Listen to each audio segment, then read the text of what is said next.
வணக்கம். குறிப்பிட்ட சில நாட்களாக நம்ம நாட்டில்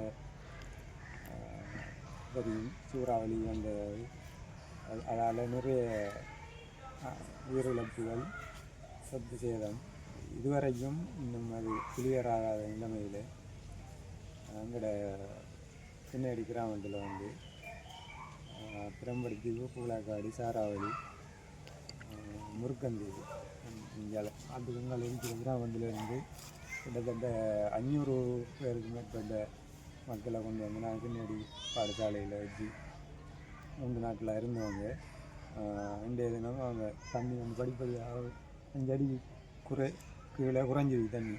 இன்றைக்கு வந்து கணப்பகம் ஏற்றி கொண்டிருக்காங்க. நாட்டில் வந்து இந்த சூழல் வந்து இன்னும் முழுதாக சரி வரலை. இந்த தண்ணி வடியாமலுக்கு நிறைய இடங்கள் இருக்குது. தண்ணியை பார்க்க போகிறோம்னு சொல்லி நிறைய பேர் போய் ஆபத்துகளில் மாற்றாக்கள் தான் கூடுதல் அறிக்கை.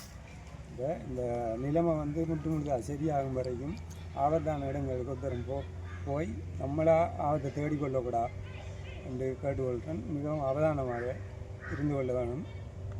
அடுத்து வந்து நம்ம நாட்டை பொறுத்த வரைக்கும் இப்போ இந்த அனர்த்தத்தால் தொலைத்தொடர்புகள் எல்லாம் மோசமாக பாதிக்கப்பட்டிருக்கு. அதால் வெளிநாட்டில் இருக்கிறவங்க வந்து இங்கே என்ன நடந்திருக்குன்னு சொல்லி தெரியாமல் பயத்தில் இருப்பாங்க. அவங்கெல்லாம் பயப்பட வேணாம். தொலைத்தொடர்புலாம் இப்போ வளமைக்கு திரும்பி கொண்டிருக்குது. எல்லோரும் பாதுகாப்பாக இருக்கணும்.